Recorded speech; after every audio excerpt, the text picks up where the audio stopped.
ఉదయం 5 గంటలు. ఆకాశంలో చీకటి నెమ్మదిగా తొలగిపోతుంది. ఆ నిశ్శబ్దంలోనే నేను ఒక కొత్త ప్రయాణాన్ని ప్రారంభించాను. హైదరాబాద్ నుండి సుమారు 170 కిలోమీటర్లు ప్రయాణించిన తర్వాత సూర్యాపేటకు చేరుకునే ముందే జాతీయ రహదారి నుంచి ఎడంవైపుకు తిరిగి పిల్లలమర్రి గ్రామానికి చేరుకున్నాను. ఇదే నా ఈ 11 రోజుల పుణ్యక్షేత్ర యాత్రలో మొదటి దివ్య దర్శనం. శ్రీ ఎరకేశ్వర స్వామి వారి ఆలయం. సూర్యాపేట పట్టణానికి కేవలం 6 కిలోమీటర్ల దూరంలో ఉన్న ఈ ఆలయం బయట నుంచి చూస్తే ప్రశాంతంగా కనిపిస్తున్నా వెనక మాత్రం దాదాపు 800 సంవత్సరాల చరిత్ర దాగి ఉంది. కాకతీయుల సామ్రాజ్య కాలంలో 13వ శతాబ్దం ప్రారంభంలో ఈ ఆలయం నిర్మించబడింది. ఇక్కడ లభించిన శాసనాల ఆధారంగా క్రీస్తు శకం 1208 ప్రాంతంలో రేచర్ల వంశానికి చెందిన బేటిరెడ్డి భార్య ఎరకసాని ఈ ఆలయాన్ని నిర్మింపచేసినట్లు చారిత్రక ఆధారాలు చెబుతున్నాయి. ఆమె పేరు మీదే ఇక్కడ శివుడికి ఎరకేశ్వరుడు అనే పేరు వచ్చినట్లు చరిత్ర చెబుతుంది. ఒక మహిళ తన పేరుతో శివాలయాన్ని నిర్మింపచేయటం ఆ కాలానికి సంబంధించిన ఒక ఆసక్తికరమైన చారిత్రక అంశంగా కూడా చెప్పుకోవచ్చు. ఈ ఆలయ నిర్మాణంలో కనిపించే రాతి స్తంభాలు, గోడలపై చెక్కిన శిల్పాలు, మండప నిర్మాణం కాకతీయుల శిల్పకళా వైభవాన్ని మన కళ్ళ ముందు నిలబెడతాయి. ఆలయ నిర్మాణ శైలి రామప్ప ఆలయం, కోటగుళ్ల వంటి కాకతీయ కాలం నాటి ఆలయాల్ని గుర్తుకు చేస్తాయి. ఆలయాన్ని పరిశీలిస్తే ఇది సాధారణంగా ఒకే దిశలో నిర్మించిన ఆలయం కాదు. ఉపపీఠంపై నిర్మించిన ఈ ఆలయానికి ప్రత్యేకమైన ఆకృతి ఉంది. తూర్పు, ఉత్తర, దక్షిణ దిశల్లో మండప ప్రవేశాలు ఉండగా పశ్చిమ భాగంలో గర్భగుడి ఉంటుంది. అయితే ఈ ఆలయంలో నన్ను ప్రత్యేకంగా ఆకట్టుకున్నది గర్భగుడిలోని శివలింగం. ఈ శివలింగంపై కనిపించే బ్రహ్మసూత్రం ఈ క్షేత్రానికి ఉన్న ముఖ్యమైన విశేషాలలో ఒకటిగా భక్తులు భావిస్తారు. ఆ బ్రహ్మసూత్రానికి ఉన్న ప్రాముఖ్యత, ఈ శివలింగానికి సంబంధించిన మరిన్ని విశేషాలను నేను ప్రత్యేకంగా ఒక పూర్తి వీడియోలో వివరించాను. ఆ వీడియో లింకును ఈ వీడియో డిస్క్రిప్షన్లో ఇస్తాను, తప్పక చూడండి. అయితే ఈ ఆలయం తన చరిత్రలో ఎన్నో ఒడిదుడుకులను కూడా ఎదుర్కొంది. కాకతీయుల సామ్రాజ్యం బలహీనపడిన తర్వాత జరిగిన దండయాత్రల సమయంలో, ముఖ్యంగా అల్లావుద్దీన్ ఖిల్జీ దండయాత్రల ప్రభావంతో ఈ ఆలయం కూడా కొంతమేర ధ్వంసానికి గురైనట్లు చారిత్రక ఆధారాలు చెబుతున్నాయి. కానీ ఆలయం అంతటితో ఆగిపోలేదు. క్రీస్తు శకం 1357 నాటి ఒక శాసనం అనంతర కాలంలో ఎరకేశ్వర స్వామివారి ఆలయం పునఃస్థాపించబడిన విషయాన్ని తెలియజేస్తుంది. అంటే ఎన్నో దాడులు, కాలగమనంలోని మార్పులు వచ్చినా భక్తి మాత్రం ఈ క్షేత్రాన్ని మళ్లీ నిలబెట్టింది. దాదాపు 8 శతాబ్దాల చరిత్రను తలలో దాచుకున్న ఈ ఆలయం ముందు నిలబడినప్పుడు మనం కేవలం ఒక దేవాలయాన్ని చూస్తున్నట్లు అనిపించదు. ఒకప్పుడు ఇక్కడ జీవించిన ప్రజలను, ఈ ఆలయాన్ని నిర్మించిన శిల్పులను, ఎన్నో తరాలుగా ఇక్కడికి వచ్చి స్వామివారిని దర్శించుకున్న భక్తులను ఊహించుకోవచ్చు. శ్రీ ఎరకేశ్వర స్వామివారి దర్శనం తర్వాత కేవలం 500 మీటర్ల దూరంలో పిల్లలమర్రి గ్రామంలోనే ఉన్న మరో ప్రాచీన శైవ క్షేత్రానికి చేరుకున్నాను. అదే శ్రీ పార్వతీ మహాదేవనామేశ్వర స్వామి దేవాలయం. చారిత్రక ఆధారాల ప్రకారం క్రీస్తు శకం 1202 ప్రాంతంలో ఈ ప్రాంతాన్ని పాలించిన రేచర్ల కుటుంబానికి చెందిన నామిరెడ్డి ఈ ఆలయాన్ని నిర్మించినట్టు తెలుస్తుంది. ఆయన కాకతీయుల సామంతుడిగా పనిచేసినట్లు శాసనాల ద్వారా తెలుస్తుంది. ఆలయ ప్రాంగణంలోనే పిల్లలమర్రి గ్రామ చరిత్రను, ఈ దేవాలయ చరిత్రను తెలియజేసే అనేక రాతి శాసనాలు కనిపిస్తాయి. ఈ ఆలయంలో కూడా బ్రహ్మసూత్రం కలిగిన శివలింగం ఉంది. ఈ శివలింగాన్ని దర్శించి శివనామస్మరణ చేయటం ఎంతో పుణ్యప్రదమని భక్తుల విశ్వాసం. ఈ శివలింగాన్ని గమనిస్తే మరో ప్రత్యేకత కనిపిస్తుంది. ఇది ఉత్తరం వైపు కొద్దిగా వంగి ఉంటుంది. ఎరకేశ్వర ఆలయంలో కూడా ఇలానే ఉంటుంది. కొంతమంది చెప్పిన దాని ప్రకారం పానవట్టం అమెరికాలో కాలక్రమేణా వచ్చిన మార్పుల వలన శివలింగం ఒకవైపుకు ఒరిగిందని చెబుతారు. ఆలయం తూర్పు ముఖంగా ఉండి ముఖమండపంలోని ఏకశిలా స్తంభాలపై చెక్కిన శిల్పాలు అద్భుతంగా కనిపిస్తాయి. కొన్ని స్తంభాలను లోహంతో తాగితే ప్రత్యేకమైన ధ్వని వినిపించడం కూడా ఇక్కడ ఆసక్తికరమైన విశేషం.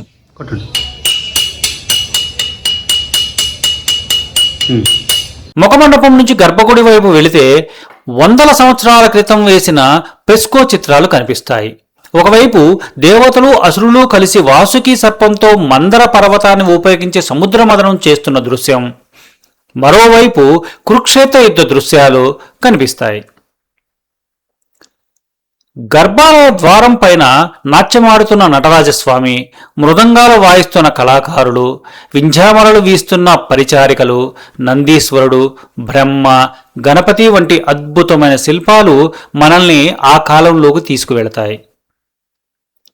ఇదే ప్రాంగణంలో ఉత్తర దిశగా సరస్వతి అమ్మవారి ఆలయం కూడా ఉంది.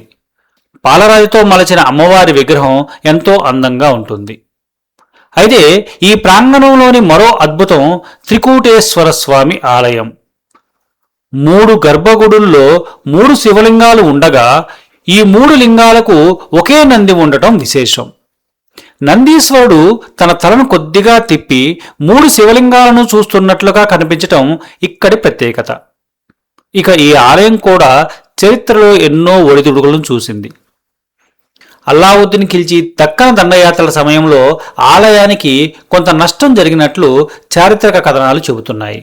అయినప్పటికీ భారీ రాళ్లతో నిర్మించిన ప్రహరీ గోడలు, శిల్పాలు ఇప్పటికీ మనకు ఆ కాలపు వైభవాన్ని చూపిస్తున్నాయి. వందల సంవత్సరాల చరిత్రను, అద్భుతమైన శిల్పకళను, అరుదైన శివలింగాన్ని తనలో దాచుకున్న ఈ నామేశ్వర క్షేత్రాన్ని దర్శించుకోవటం నా ఈ యాత్రలో మరో అద్భుతమైన అనుభూతి.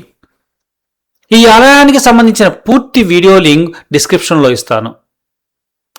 పిల్లలమరిలోని శ్రీ నామేశ్వర స్వామి వారిని దర్శించుకున్న తర్వాత అక్కడ నుంచి నా తదుపరి ప్రయాణం మరో 90 కిలోమీటర్లు. ఈ ప్రయాణంలో నేను చేరుకున్న ప్రదేశం ఆంధ్రప్రదేశ్లోని పెనుకంచిప్రోలు. ఇక్కడ కొలువై ఉన్నది శ్రీ లక్ష్మీ తిరుపతమ్మ తల్లి ఆలయం. పూర్వకాలంలో ఈ ప్రాంతాన్ని పెదకంచి అని పిలిచేవారని, ఇక్కడ 101 దేవాలయాలు ఉండేవని స్థానిక చరిత్రలో చెబుతారు. అంతేకాదు ఆలయానికి సమీపంగా ప్రవహించే మునియేరు కూడా ఈ క్షేత్రానికి ఒక ప్రత్యేకతను తీసుకొస్తుంది. తిరుపతమ్మ తల్లి జీవితం గురించి తెలుసుకుంటే ఆమె సాధారణ మహిళగా జీవించినప్పటికీ తన భక్తి, ధర్మం, సహనం ద్వారా ప్రజల హృదయాల్లో దేవతగా నిలిచిన మహనీయురాలు అని తెలుస్తుంది. శ్రీ వెంకటేశ్వర స్వామి వారిపై ఆమెకు అపారమైన భక్తి ఉండేది. ఆమె వివాహం గోపయ్యతో జరిగింది. అత్తింట్లో ఎన్నో కష్టాలు ఎదురైనా, ఎన్ని అవమానాలు ఎదురైనా తిరుపతమ్మ తల్లి ఎంతో సహనంతో జీవించిందని స్థల పురాణం చెబుతుంది. ఆమెను అత్తగారు, ఆడపడుచు ఇబ్బందులు గురిచేసిన తిరుపతమ్మ తల్లి మాత్రం తన భక్తిని, తన ధర్మాన్ని విడిచిపెట్టలేదు. ఒక దశలో ఆమెకు అనారోగ్యం రావటంతో ఆమెను ఇంట్లోకి రానివ్వకుండా పశువుల కొట్టంలో ఉంచారని చెబుతారు. అయినా ఆమె మనసులో కోపం లేదు, ఎవరిపైనా ద్వేషం రాలేదు.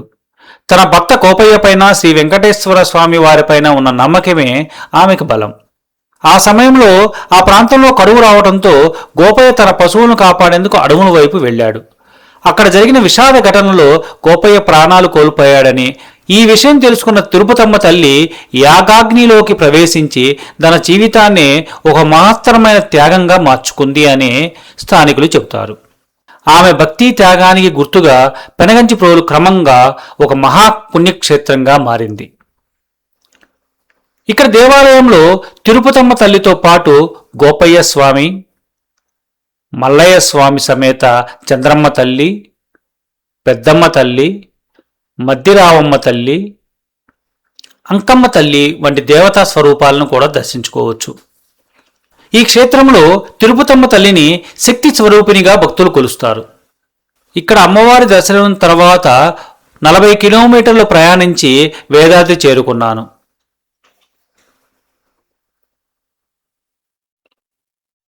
వేదాద్రిలో స్వామివారు ఒక్క రూపంలో కాకుండా పంచ నరసింహ రూపాల్లో కొలువై ఉండటం వలన వేదాద్రిని పంచ నారసింహ క్షేత్రంగా కూడా పిలుస్తారు. ఇక్కడ దర్శనమిచ్చే ఆ 5 రూపాలు యోగానంద నరసింహస్వామి, లక్ష్మీ నరసింహస్వామి, జ్వాలా నరసింహస్వామి, సాలగ్రామ నరసింహస్వామి, వీర నరసింహస్వామి. పురాణ కథనం ప్రకారం ఒకప్పుడు సోమకాసురుడు బ్రహ్మదేవుని దగ్గర ఉన్న వేదాలను అపహరించి సముద్రగర్భంలో దాచేశాడు. వేదాలు కనిపించకపోవడంతో దేవతలు ఆందోళన చెందారు. అప్పుడు శ్రీ మహావిష్ణువును ప్రార్థించారు. వేదాలను తిరిగి రక్షించటానికి శ్రీ మహావిష్ణువు మత్స్యావతారం ధరించి సోమకాసురుని సంహరించి వేదాలను తిరిగి బ్రహ్మదేవునికి అందించాడని స్థల పురాణం చెబుతుంది. ఆ తర్వాత వేదాలు తమపై స్వామివారు శాశ్వతంగా నివసించాలని శ్రీ మహావిష్ణువును ప్రార్థించాయని కథనం. శ్రీ మహావిష్ణువు వారి కోరికను అంగీకరించి తాను నరసింహావతారాన్ని పూర్తి చేసిన తర్వాత ఇక్కడ కొలువై ఉంటానని వరమిచ్చాడని చెబుతారు. అప్పటి వరకు వేదాలు కృష్ణానది ఒడ్డున సాలగ్రామ పర్వత రూపంలో ఉండాలని ఆదేశించాడని, అందుకే వేదాలు కొండ రూపంలో ఉన్న ప్రాంతం కావటంతో వేదాల కొండ, వేదాద్రి అనే పేరు వచ్చిందని విశ్వాసం. ఇక ప్రధాన ఆలయంలో మనకు దర్శనమిచ్చే స్వామివారిని యోగానంద నరసింహస్వామిగా పిలుస్తారు. స్థల పురాణం ప్రకారం ఋష్యశృంగ మహర్షి మరియు ఇతర మహర్షులు కలియుగంలో మోక్షానికి సులభమైన మార్గం ఏమిటని వ్యాస మహర్షిని అడిగినప్పుడు నామ సంకీర్తనమే సులభమైన మార్గం అని వ్యాసుడు సూచించాలని చెబుతారు. దీంతో ఋషులు ప్రశాంతమైన ప్రదేశం కోసం వెతుకుతూ వేద శిఖర ప్రాంతానికి చేరుకున్నారు. అక్కడ వేదమంత్రాల నాదం వినిపించిందని, ఆ పవిత్ర ప్రదేశంలో వారు తపస్సు చేశారని, వారి తపస్సుకు ప్రసన్నుడైన శ్రీమన్నారాయణుడు యోగానంద నరసింహస్వామిగా దర్శనమిచ్చాడని స్థల పురాణం చెబుతుంది. చారిత్రక సంప్రదాయాల ప్రకారం ఈ క్షేత్రానికి కాకతీయుల కాలంలో ప్రాధాన్యం పెరిగినట్లు పేర్కొనబడింది. 19వ శతాబ్దంలో రాజా వాసిరెడ్డి ముక్తేశ్వర ప్రసాద నాయుడు ఆలయ అభివృద్ధిలో ముఖ్యమైన పాత్ర పోషించినట్లు చారిత్రక వివరాలు చెబుతున్నాయి. ఆయన ఆలయ ధ్వజస్తంభాన్ని పునరుద్ధరించడంతో పాటు కృష్ణానది వరకు వెళ్లేందుకు 108 మెట్లను నిర్మించినట్లు సమాచారం ఉంది. కృష్ణానదిలో స్నానఘట్టానికి సమీపంలో సాలగ్రామ నరసింహస్వామి రూపం కనిపిస్తుంది. ఇలా మెట్లు ఎక్కుతూ కొండపైకి వెళ్తే జ్వాలా నరసింహస్వామి దర్శనం చేసుకోవచ్చు. ఇక్కడి నుంచి కృష్ణానది, కొండలు చాలా ఆహ్లాదకరంగా ఉంటాయి. ఈరోజు నేను దర్శించుకున్న అన్ని ఆలయాల గురించి మరింత వివరంగా తెలుసుకోవాలనుకునే వారి కోసం ఆ ఆలయాలకు సంబంధించిన పూర్తి వీడియోల లింకులను ఈ వీడియో డిస్క్రిప్షన్లో ఇస్తాను, తప్పకుండా చూడండి. అలా హైదరాబాద్ నుంచి ఉదయం మొదలైన నా మొదటి రోజు ప్రయాణం మరో 75 కిలోమీటర్ల ప్రయాణం తర్వాత విజయవాడ చేరుకోవడంతో పూర్తయింది. ఇది నా 11 రోజుల పుణ్యక్షేత్ర యాత్రలో మొదటి రోజు మాత్రమే.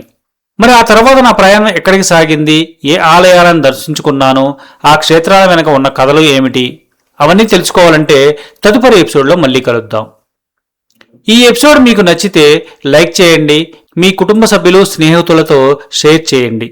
ఇలాంటి మరిన్ని ఆధ్యాత్మిక యాత్రలు, మన ప్రాచీన దేవాలయాల చరిత్ర, భక్తి పాటల కోసం కృష్ణ కథలు ఛానల్ని సబ్స్క్రైబ్ చేసుకోండి. కొత్త ఎపిసోడ్లు, కొత్త ప్రయాణాల సమాచారం వెంటనే మీకు అందాలంటే బెల్ ఐకాన్ని ప్రెస్ చేయటం మర్చిపోవద్దు. ఇది నా పుణ్యక్షేత్ర యాత్రలో మొదటి రోజు. తదుపరి ఎపిసోడ్లో మళ్ళీ కలుద్దాం. Thank you.